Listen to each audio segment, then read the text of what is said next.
Well, tonight we're going to focus on 1 Thessalonians chapter 2, verses 7 through 12. This is in a section when Paul remembers his visit to Thessalonica. Paul was giving thanks for all the Christians, and then his mind just kind of went to the time that he was there. And it was apparently a great ministry time for Paul. And there were two things that he emphasized. One is the fact that the Thessalonians truly accepted the gospel, that they were genuine believers in Jesus. And then he's going to answer some questions about his own ministry. What is his motive? What is his ambition? What is he trying to accomplish when he ministers to people? So in chapter 1, verses 4 through 10, he talks about the response of the Thessalonians. The gospel came to them as Paul proclaimed it, but it was not just words. It came in power because it changed their lives. It came through the power of the Holy Spirit, who made the gospel real to them, who turned on the light bulb so that they would understand. And then it came with great conviction. Paul didn't talk them into becoming a Christian. They truly believed, and they were genuine in their faith. And Paul talks about the fact that they turned to God from idols to serve the living and the true God. So they got rid of all of their idols and put their faith in the true God of heaven and his Son, Jesus. And their lives were truly changed. And that's what the gospel does. It changes people.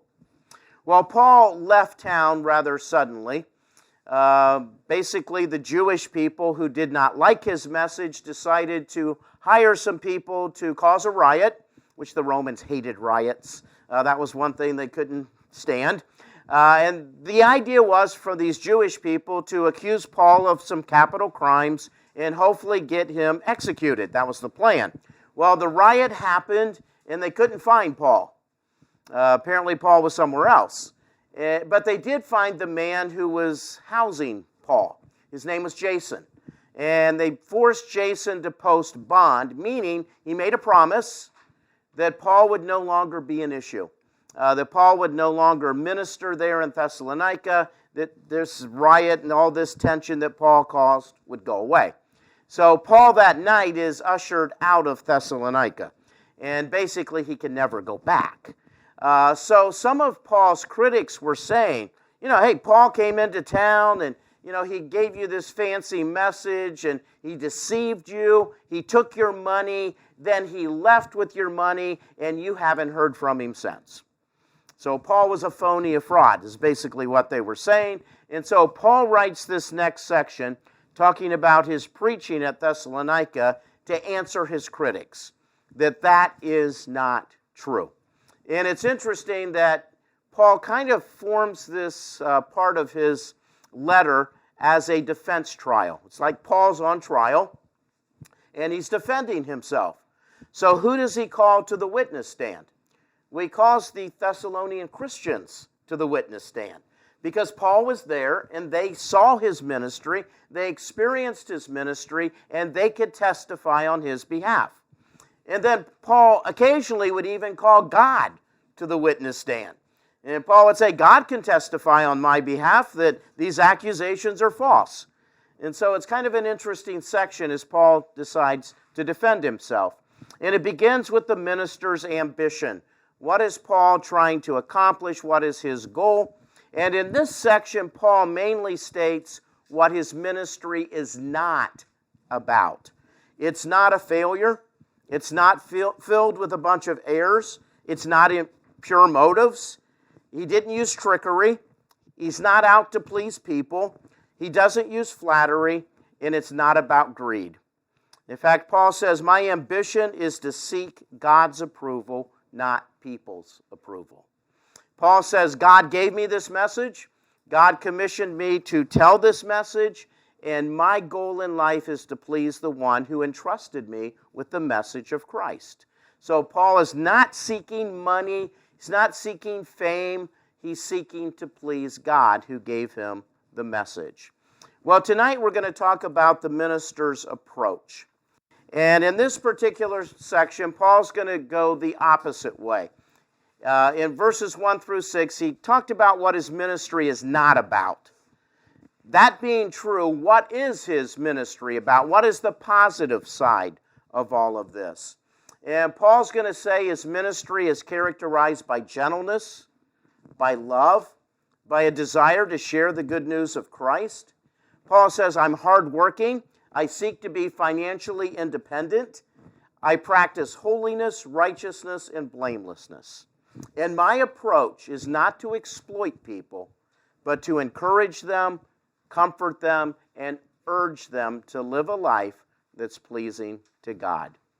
Well, with that in mind, let me read 1 Thessalonians chapter 2, verses 7 through 12, and then we'll talk about those verses this evening. So 1 Thessalonians chapter 2, verses 7 through 12. Instead, we were like young children among you. Just as a nursing mother cares for her children, so we cared for you. Because we loved you so much, we were delighted to share with you not only the gospel of God, but our lives as well. Surely you remember, brothers and sisters, our toil and hardship. We worked night and day in order not to be a burden to anyone while we preached the gospel of God to you. You are witnesses, and so is God, of how holy, righteous, and blameless we were among you who believed.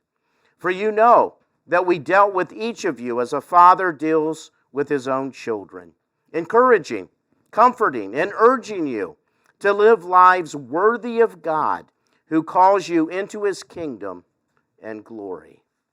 So in that section, Paul's going to take a more positive approach. He's going to talk about what his ministry is truly about. Now, verses 7 and 8 are fairly easy to understand, but they are riddled with problems. And we're going to talk about some of those problems. The first problem is, Paul writes, instead we were like young children.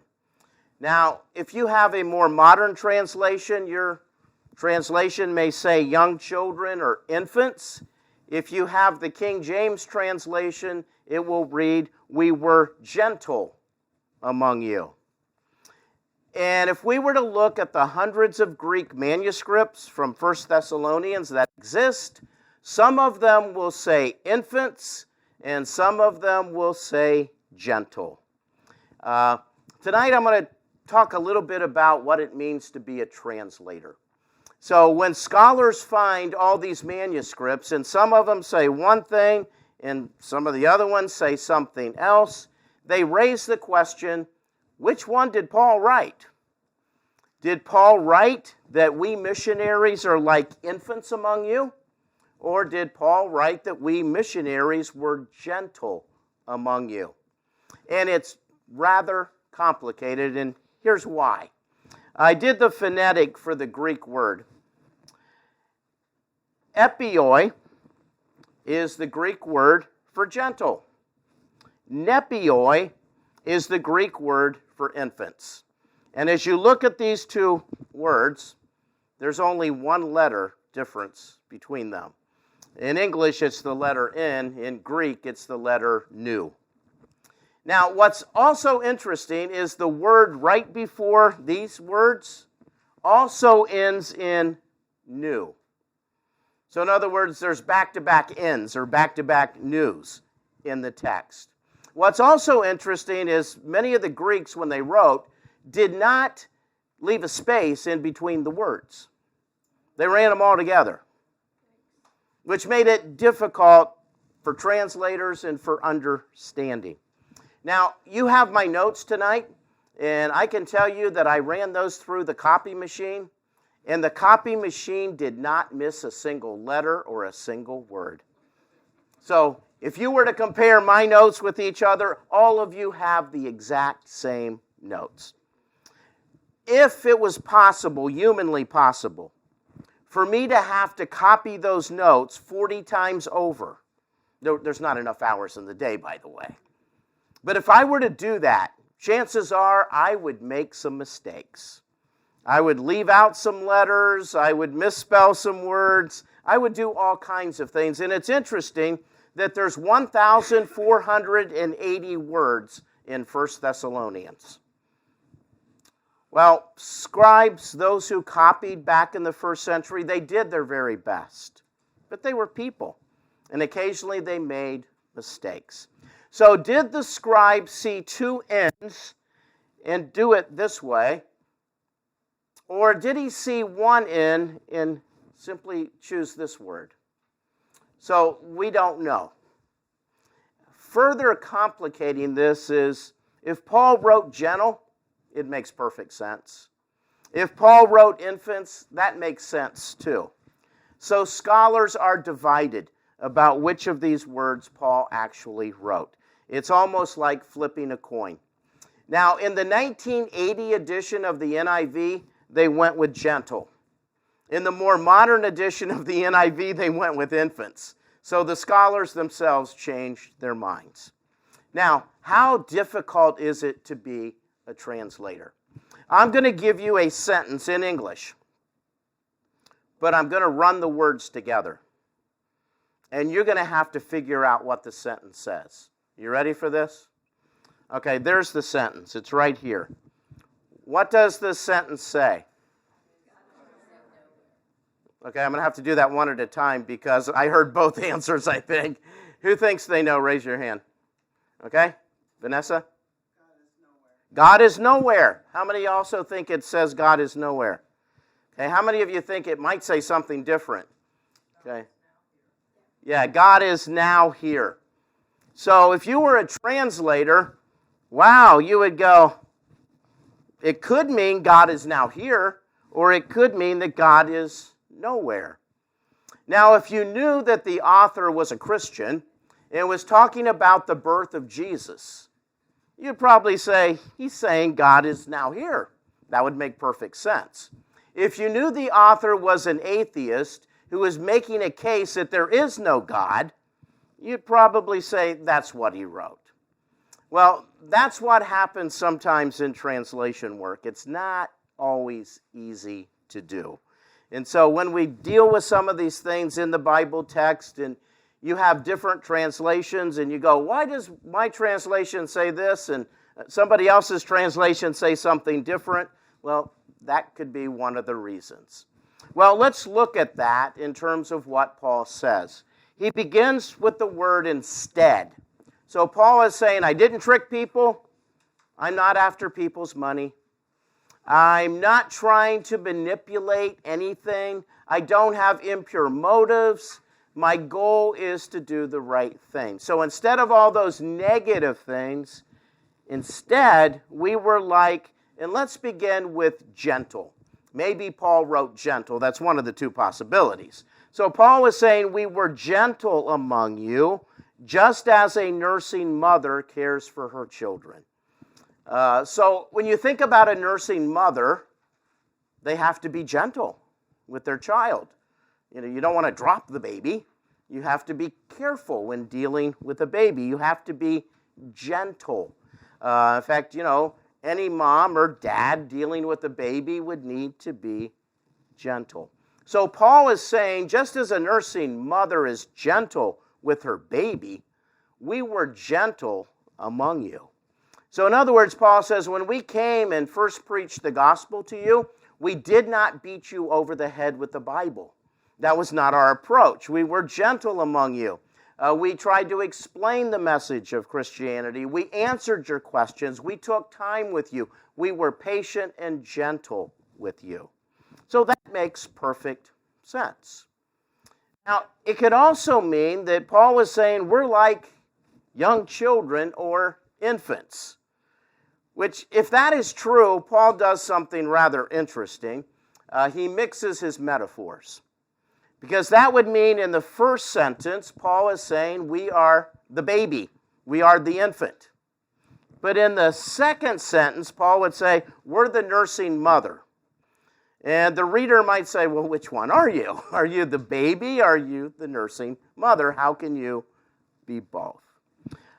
It's also interesting that when we talk about being a young children or an infant, anytime you use a metaphor, certain words, phrases, feelings pop into people's heads when they hear the word. So when I say infant, some of you may think, infant? Well, they need care 24 hours a day, 7 days a week. And anytime they need something, they just yell and cry. You know, if they're hungry, they yell. If they need their diaper changed, they yell. And they're the most selfish, self-centered creatures on the face of the earth. I mean, doesn't the baby know that at 2 o'clock in the morning when their mother is sleeping soundly, that's not the time to yell for food? Let mom sleep. You could think that way about a baby. There's a more positive way to think about this. Paul is saying that we are as innocent as infants. All of those charges against us, they're just not true. We're absolutely as innocent as a baby. You know, a baby hasn't sinned, unless you consider waking up mom at 2 o'clock in the morning to be a sin. You know, a baby hasn't committed any crimes. And Paul is saying we were innocent as children when we were among you. We didn't do anything wrong. Then Paul goes on to use another metaphor, that of a nursing mother who is nursing her own child. She loves her child. She cares for her child. She's taking care of her child. So Paul is saying, when we were among you, we were like nursing mothers who were taking care of you. We cared about you. We had this love for you. We cared. We were there. You mattered to each and every one of us. So Paul uses some interesting imagery. So the infant means he's innocent. The nursing mother means he truly cares for the Thessalonians. A lot of the come-to-town philosophers, wisdom speakers of the first century, they would show up and they would do their spiel, and people would give them money, and they would gather a crowd, and then they would leave. And you'd never hear from them again. They really cared more about the money than they did about the people. But Paul is saying we cared more about you than we did making money. We care about you as people. And many of these others who travel through, they really don't care about you. They're just out trying to make a living. So that is part of what Paul is saying. And it's rather fascinating that Paul would compare himself to a nursing mother. That's not the image I have of the Apostle Paul, by the way. You know, my image of the Apostle Paul, he's more like Clint Eastwood back in his glory days, you know, the tough guy. You know, with the Apostle Paul, it's not 3 strikes and you're out. It's 1 strike and you're out. You know, when John Mark messed up on the missionary journey, it was time to go again. Paul says, no, you're not going with me. And Paul stuck to it. He didn't take John Mark with him. So this image of Paul as a nursing mother is, it's a stretch for me to kind of understand it that way. But this is not the first time that Paul compared himself to what a woman would do.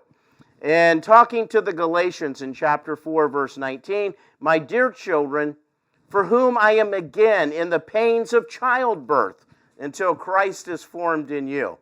So in 1 Thessalonians, he's the nursing mother. In Galatians, he's about to give birth. Again, what an image of the Apostle Paul. But his point here is he wants to make sure when he gives birth to them that they are genuine believers in Jesus, that Christ is truly formed within them. Well, let's move on to verse 8. And I'm using the NIV. And in the NIV, verse 7 and verse 8 seem to have been split right in the middle of a sentence. And one of the things we have to know is that when Paul wrote 1 Thessalonians, he did not use chapter and verse divisions.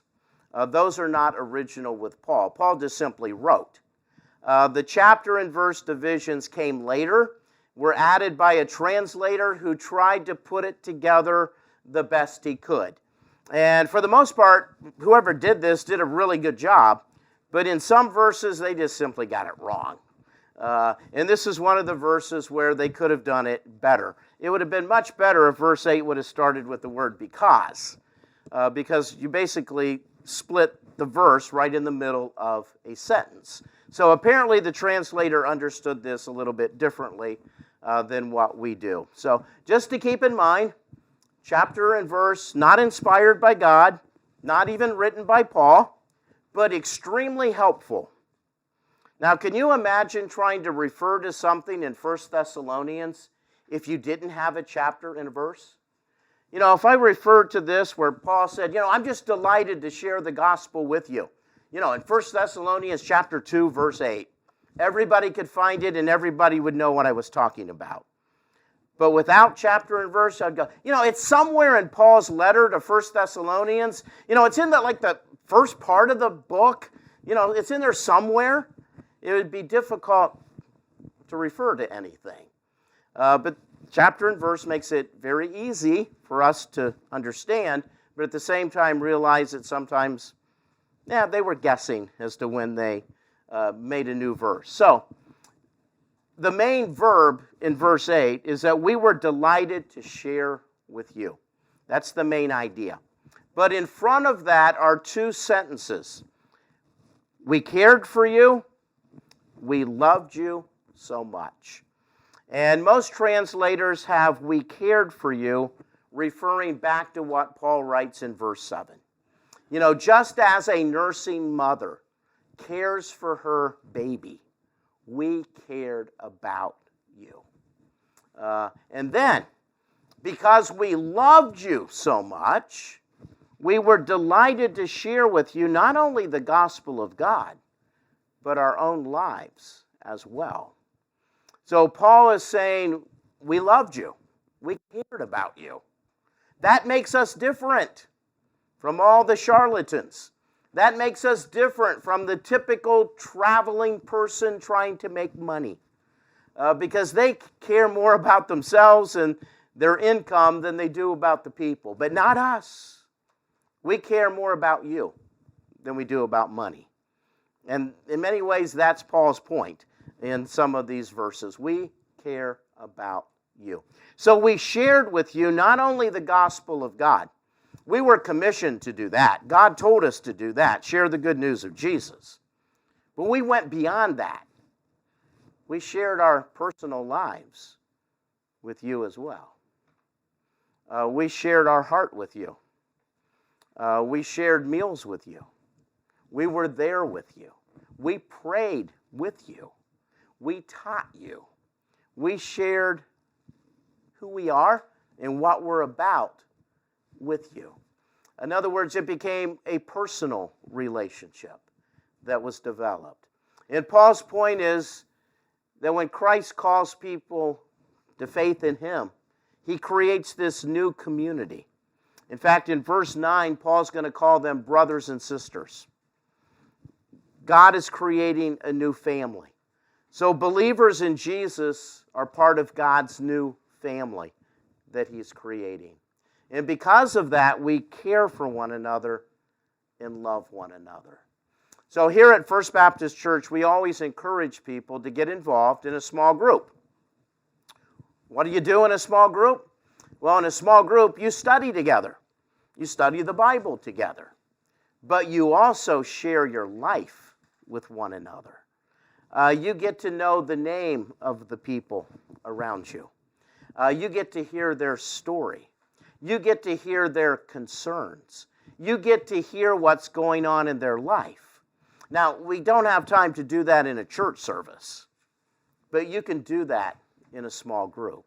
You can share life together. And that's what Paul's talking about. Paul says, when we showed up, we were like a family together, a new family that God was creating. And we cared about you, and we loved you.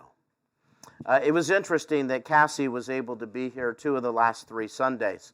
And she was amazed at how many people went up to her and talked to her.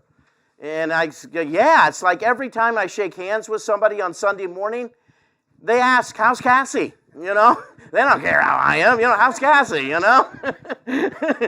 These people genuinely love you, and they ask about you all the time. And wow, and this whole thing has helped me to understand what a wonderful church family we have. and just people reaching out to one another, loving one another, caring for one another, doing for one another. And you guys are the best at it. You guys are wonderful. So keep it up. It's what we're called to, not only to share the gospel, but to share our lives with one another as well. Then Paul goes on in verse 9. He says, surely you remember. So again, he's talking about when he visited, and they should remember what happened when Paul visited. And he calls them brothers and sisters. You know, we're in this together. We're part of God's family. Remember our toil and hardship. It was interesting that back in chapter 1, verse 3, that Paul talked about their labor of love and their work of faith. Now he's talking about his own toil and hardship. This was hard work. This is hard work that will wear you out.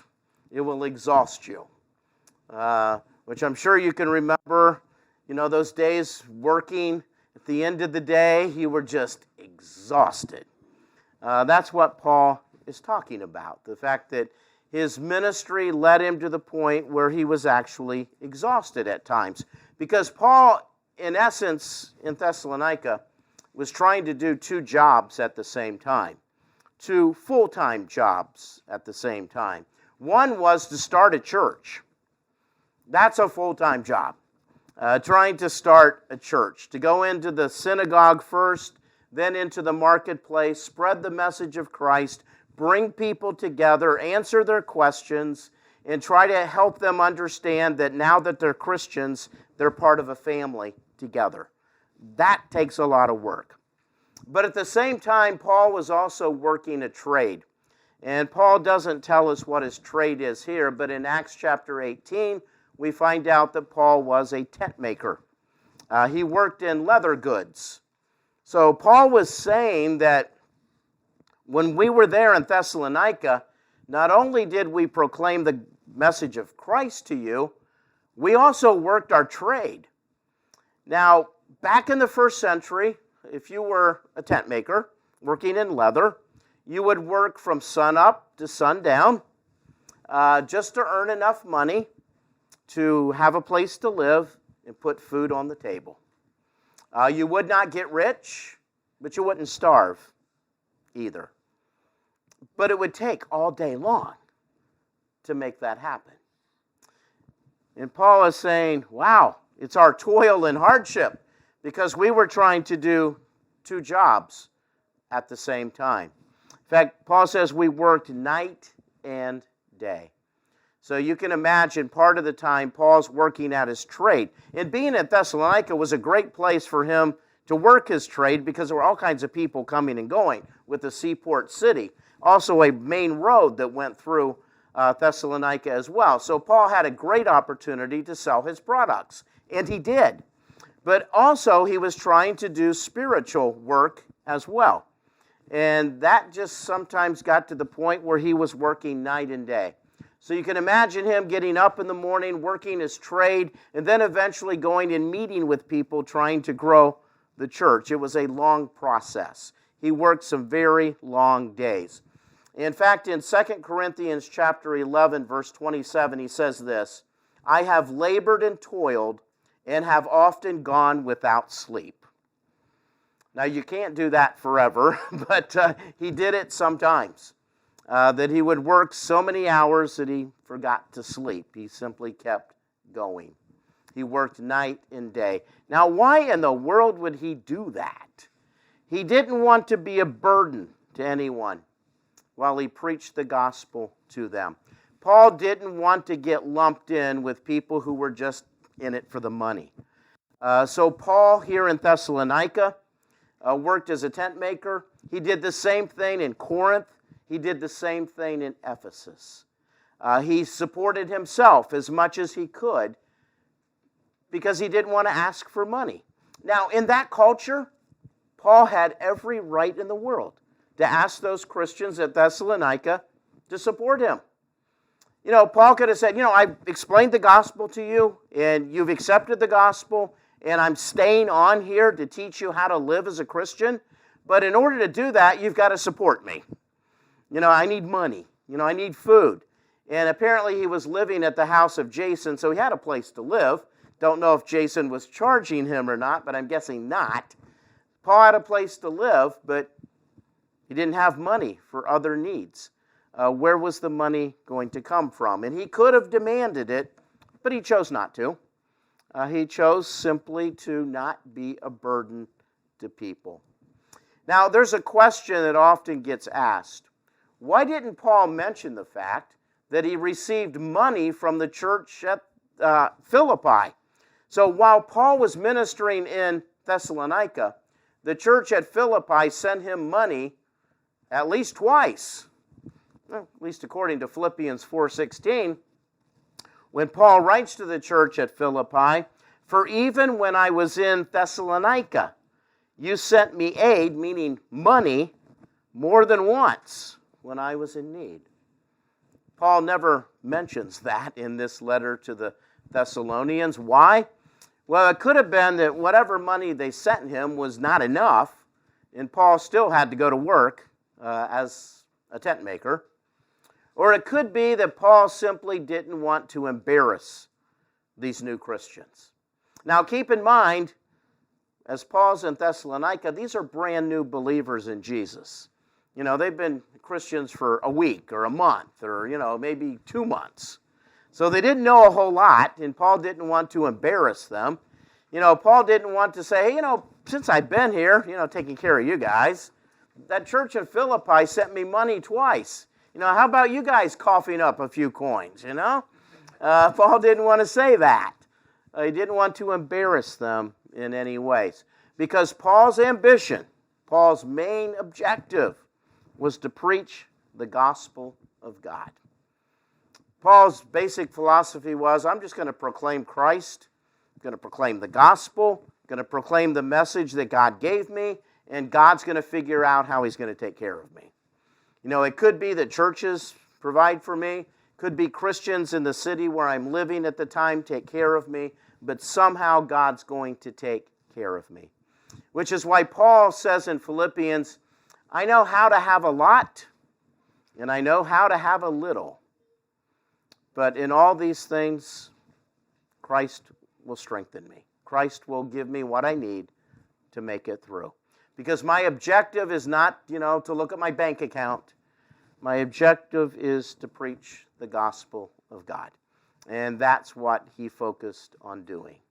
So Paul makes a really good case in verses 7, 8, and 9 that he's not in it for the money. He cares about these people. These people matter to him. And even while he was there, he didn't demand anything. He took care of himself. He worked his own trade so that he didn't have to ask anybody for money. So how could anybody say that Paul was in it for the money when he didn't really receive any money for what he was doing? So he answers that question very well. Verse 10, he goes on to say, you are witnesses, and so is God. So, you guys can go up to the witness stand and tell the story. I can even invite God up to the witness stand to tell my story. That we were holy, righteous, and blameless. We didn't do anything that was questionable. We didn't do anything to raise a red flag in the eyes of people, that we were somehow in this with false motives. Paul says we were holy, which means before God, we kept God's laws. We did what God wanted us to do. We didn't break any of the 10 commandments. We were following God in everything we did. We were also righteous, which means we didn't violate any ethical laws either. We were completely ethical in all of our practices. So much so that we are blameless. All those charges, all those accusations, completely false. We are innocent, blameless in all that we do. He goes on to say, for you know, so one more time, Paul says, you know. I don't even need to tell you. You already know this. That we dealt with each of you as a father deals with his own children. Here's a third metaphor in this passage. Paul said, we're innocent, like babies. We care like a nursing mother. And now we give you good instruction as a caring father. And of those three metaphors, this one I can definitely associate with Paul. In fact, Paul used to call Timothy his dear son in the faith. He was like a spiritual father to them. And as Paul stayed on in Thessalonica and taught the people, it was like a father instructing his children. Because back in the ancient world, it was the father's responsibility to teach and instruct his children.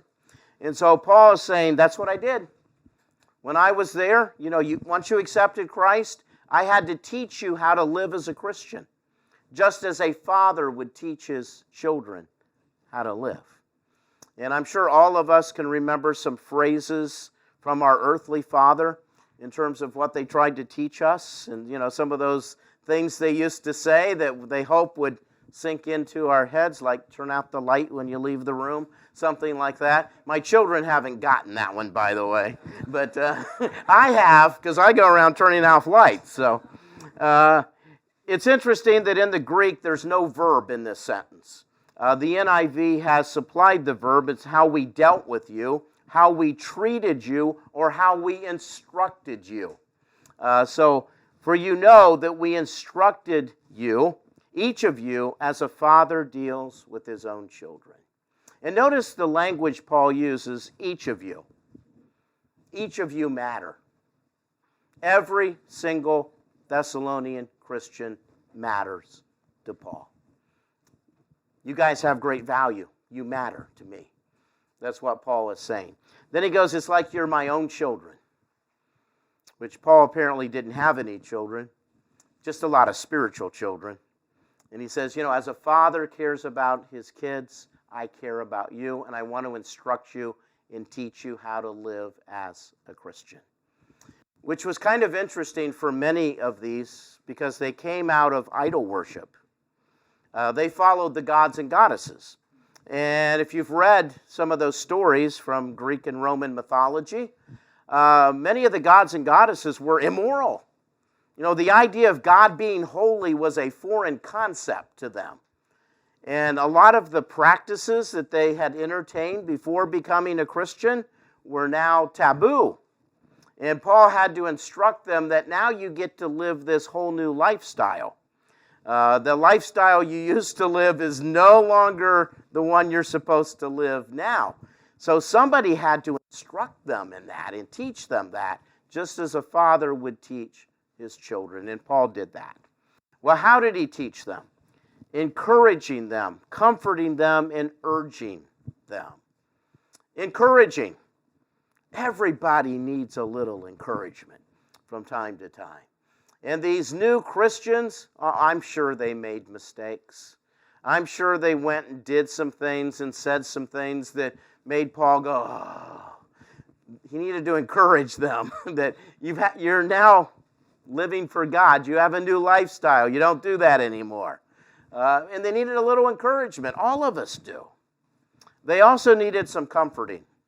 Some of them were being persecuted because of their faith. And they may have been tempted to think, if I just give up this new religion that I've just adopted, the persecution will stop. And Paul needed to comfort them and encourage them to endure that persecution. He also needed to urge them. This word has a sense of urgency, emergency about it, something that needs to be done. And what is that? They were to live lives worthy of God. Talk about setting the bar way high, You're to live a life that's consistent with God's character. Wow. So, I don't follow Dionysus and Aphrodite anymore where I can do whatever I want. I'm now following a holy God, and my life is to be different. Yeah. That's what Paul is saying to them. We all have people in our lives right now who could use a little encouragement. Maybe somebody's down. The holidays can be, the most wonderful time of the year. For others, it can be the most depressing time of the year. Somebody might need a little encouragement, and you can be the one to do that. Somebody might need some comforting. Maybe some things didn't turn out the way they wanted them to turn out, and they could use a little comfort. And maybe a little urging. Maybe you have a friend who's, just not putting God first in their life, and you just need to urge them that, God wants to be first in your life, and the best life you can live is to put God first in your life. They need a little urging to live a life that's worthy of God. In those verses, Paul talks about his ministry, what his ministry is truly about. And he uses some interesting metaphors to make his point. But his point is, I'm genuine in what I do. God's given me a message, and nothing's going to stop me from sharing that message. But as I share the message, I also care about the people who hear. I care about you, and I care about your spiritual life. So I share the message in that way. I'm not going to just stand back from it. It's not just going to be me being a professional. It's going to be about me in the battle, in the war with you. I'm going through what you're going through. I have struggles like you have struggles. And Paul says we're in this together because we're family. We're part of God's family. And we're going to do this together. What a wonderful foundation that Paul lays for Christian ministry. That true today. Those are things that we can put into practice. And finally, the idea that our lifestyle and our message have to say the same thing. If we preach Christ, then people need to see that we're actually following the Jesus that we keep talking about. The old adage is your walk and your talk have to match. You have to walk your talk and talk your walk so that you're saying the same thing. And that was certainly true back in the first century because people were accusing Paul of being a phony, which meant there were phonies back in the first century. Paul wasn't one of them. And there's phonies out there today as well. And we need to not be one of them. We need to be genuine in what we do. So our walk and our talk have to say the same thing. So Paul encouraging them because God has called them into his kingdom and glory. God has made us a part of his family, a part of his kingdom. And one day we will be glorified along with Christ. And because of that, we are to follow him every single day. That's Paul's approach to ministry. And it's a fantastic approach to ministry that worked back in the first century and works equally as well in the 21st century as well. Let's pray. Heavenly Father, thank you for these words from the Apostle Paul. Father, may we care about people. May the people in our Bible study class, in our small group, the people on our ministry team that we serve with, may we not just serve you, but may we love one another, care about one another, and share life with one another. And Father, may our motivation be first and foremost to proclaim the message of Christ and to have you be pleased with how we live. And Father, may it be true that we teach others, encourage others, be a cheerleader for somebody in our life. Many times in life, there's all kinds of negative things that are being said. May we be someone who says positive things that can cheer people on and encourage people to live for you. So, Father, I pray that during this Christmas season, that you would give us opportunities to share Christ and to encourage one another in our faith. Father, give us the insight to know exactly what that person needs to hear from us. I pray in Jesus' name, amen.